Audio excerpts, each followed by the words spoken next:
Are you buying a home in Northern Arizona and looking to find out what items will give you the best advantage when you're writing your contract? You're in the right place. Thank you for joining me. Jacki Tait with Team 323, Realty One Group Mountain Desert here in Northern Arizona, specializing in Flagstaff and the surrounding areas. Now, if you like this video, give us a like. Make sure you subscribe because we are putting up tips on how to buy property in Northern Arizona, as well as different neighborhood areas and just some fun stuff that you may want to know about Flagstaff and the surrounding areas. Now, understand that we are making this video. It is August 2020 and we are in a super hot seller's market. So the point of this video is to give you a leg up and an advantage when you're writing your offers in order to stand out, because chances are you're going to be in a multiple offer situation. So you want your contract, your offer, to stand out as the cleanest one of the bunch. Number one is an obvious given. It's purchase price. In this market right now, it's literally not the time to try and bargain. Now, that being said, an overpriced property is an overpriced property in any market, period, end of story. Seller's market or not, the home has to actually be worth what they're asking for. So we do definitely see some sellers who want to push the market and try and get above what the data shows they can get, and figuring that they're going to do so just in terms of a lack of inventory. Now, if that's the case, it doesn't mean it's not the home for you, and it certainly doesn't mean if you're willing to pay that price, it doesn't mean you want to walk away from that offer. So that being said, how do you stand out so that the seller knows you're really serious about their house and you're willing to pay the price even if the data doesn't support it, because it's just what you're looking for? Well, first and foremost is coming in at asking price or somewhere in the vicinity. Again, if it's an overpriced house, you may have a little bit of room to bargain, but it really does need to have a good look at the data, not just what houses are selling for in the area, but also how many homes in that neighborhood that are truly comparable are even hitting the market. That is one of the things that we're running into right now. We're trying to pull comps on a property, but maybe nothing like it in that neighborhood has even been on the market in the last 6 months to a year. So obviously that alone is going to boost the value of the home in today's market. So there are more things to look at than just the data, but that being said, the data is important, and especially to an appraiser. So if you really want your offer to stand out, one of the things that I would recommend is, number one, offer the right price. Offer a price attractive enough for the seller that it is going to make them work with you, but also to go ahead and waive the appraisal contingency. Now, this is important if you're going to use this strategy. It is important that you have some extra cash reserves in your hopper so that you can actually fulfill this, because if you waive the appraisal contingency, what that means is if you're putting an offer on a house that's $500,000 and you waive the contingency appraisal and the appraisal comes in at $475,000, you will have to make up that additional $25,000 in cash in order to close the sale. And there's no renegotiating with the seller at that point, because again, you waived it. In other words, you're telling the seller right up front when you waive that appraisal that, number one, I see the value of this house, and even if my lender / appraiser doesn't, I still want it, and I still want it at this price. So the seller knows that that contingency is gone and they're not going to lose you and you're not going to walk away should the house not appraise at value. The next thing that you can do to make your offer stand out is to offer a hefty earnest deposit. Sometimes bumping up that earnest deposit really shows how serious you are about that house. Coming in, if traditionally you would come in at $5,000, to come in at $7,500, $10,000, $15,000, whatever you're comfortable with, is a really good strategy. Now understand that as long as you perform all of the pieces of the contract, it just gets credited towards the amount of money that is owed to close escrow. Another item is close of escrow date. Now, a lot of times people assume that for the seller, the quicker the better, but that's not always true. So what's important is make sure that you are working with a realtor who has a great relationship with the other realtors in their market. Have your agent pick up the phone, call the seller's agent and find out what is a good close of escrow date for that seller. Don't make the assumption that a 2-week cash close is going to be super attractive, because maybe they don't have anywhere to move for another 60 days and a longer close of escrow would be more ideal.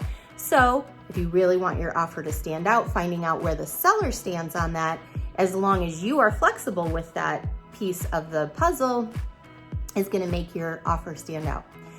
Also to be aware of right now is that appraisals in Northern Arizona are taking 4 to 5 weeks. So if you're putting a loan on the property, do not use a 30-day close of escrow. Right now in this market, it's just going to actually kill the deal. You'll think you're doing yourself a favor, but the truth of the matter is that any agent worth their salt in our Northern Arizona market right now knows that loans are just not getting done in 30 days due to appraisers being so backed up. On a similar note, it's also worth having your agent ask the listing agent if the seller has a preference on title companies. Now, let's be honest, most of the time when it comes to the buyer choosing the title company or the seller choosing the title company, most parties don't really have a preference, as all of the rates are filed with state banking and so are similar within dollars of each other. Some title companies actually give discounts if they used that title company and then within a certain number of years they do turn around and sell it. There's a discount for that seller. So these are just some questions to ask. And again, if you want to make it stand out, sometimes these little things can make all the difference in getting your offer accepted. Now, clearly, we all know that cash is king. So if you can buy cash, I would highly recommend going that route. That being said, money is cheap right now, and we all know that. So if you are putting a loan on the property, coming in with a really strong pre-qualification with a local lender is super important. You guys, I can't state that enough. The bigger the banking institution right now, the harder it is to get your loan closed efficiently and on time. I'm telling you, it's super frustrating. That being said too, stay away from those all online lenders. They just can't get it done on time. And so from a seller's perspective, what they want to know about you is not just that you qualify, but also that you qualify with a lender who is locally known to close loans on time and as efficiently as possible.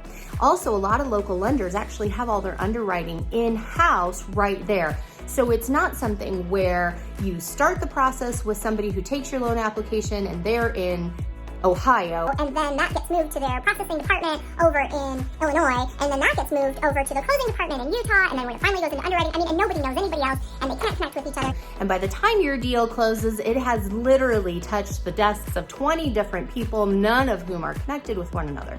When you use a local lender who's got all their stuff in-house, usually there's only a couple people who are really touching your file, and that can make all of the difference in getting you closed efficiently and on time, and making sure that all of your documents are in and having that guidance along the way to help you get your loan closed as efficiently as possible. So that's going to make a huge difference when that seller is reviewing offers. If all the offers are equal and the price is equal, the terms are equal, the close of escrow, everything else is equal, but one person is qualified with one of those big warehouse mortgage companies and the other one is qualified with a local lender with a good reputation, the local lender, that's going to make the difference in getting your offer accepted. Now, a couple of other lesser used techniques that can be used, and I don't necessarily recommend them in every single situation, but depending on your tolerance for risk can actually be a good thing. So one of them is home warranties. I have literally had it come down to the difference in offers. The one that got chosen and the one that got rejected was everything was equal in terms of price and close of escrow date and all of those good things. One party was asking for a home warranty and the other one was saying they were going to pay for the home warranty themselves. So it literally came down to a $500 item. So that can make a difference, and it is something to be aware of. So if you're willing to purchase your own home warranty, that can be a good way to go. So waiving inspections, I mean, hey, listen, let's be honest. If you are going after this and you're like, hey, I don't care what's wrong with this house. I love the house. I don't care if if all the systems are broken or what have you, I'm moving forward. Well, you could just waive your inspection period if you so choose, or even take your inspection period down to just 5 days. That's a way to go, and it is something that'll help you get, actually can help you win over another offer, even if that other offer is higher in monetary value, because taking away that contingency, which is the biggest contingency and where most of the deals, if they're going to fall out, most of them do fall out during that inspection period. So that can be a really good way to go, but again, it's up to you and how you're going to do it. This is a technique that we see often used by investors. If you, as a consumer who are not an investor, and this is going to be your primary residence, I really don't recommend using this technique, but it is worth talking to your agent about, because maybe you're buying a home that is still under builder warranty. If it's a newer home and still under builder warranty, that could be a technique that you might want to use. Anyway, it's worth having a conversation with your agent about. So those are just a few things. Now, I'm not going to give you all the tips and tricks up our sleeve here at Team 323 that we use to make sure our buyers stand out and win the bidding war more often than not. Not going to give you all our secrets. However, I will tell you there's definitely more up our sleeves, although maybe I shouldn't say that because today I'm sleeveless.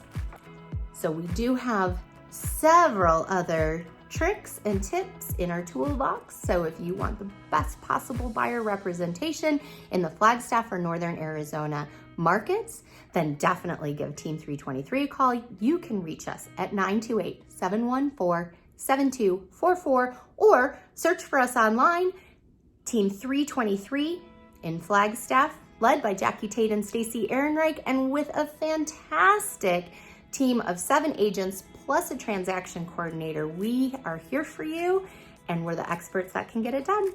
So give us a call. Thanks for joining me today. Again, make sure you like, subscribe, and all that fun stuff to make sure you stay updated with more tips, tricks, and tools of the trade when buying or selling homes in Northern Arizona, the Flagstaff market, and surrounding areas. Thanks for joining me. Until next time.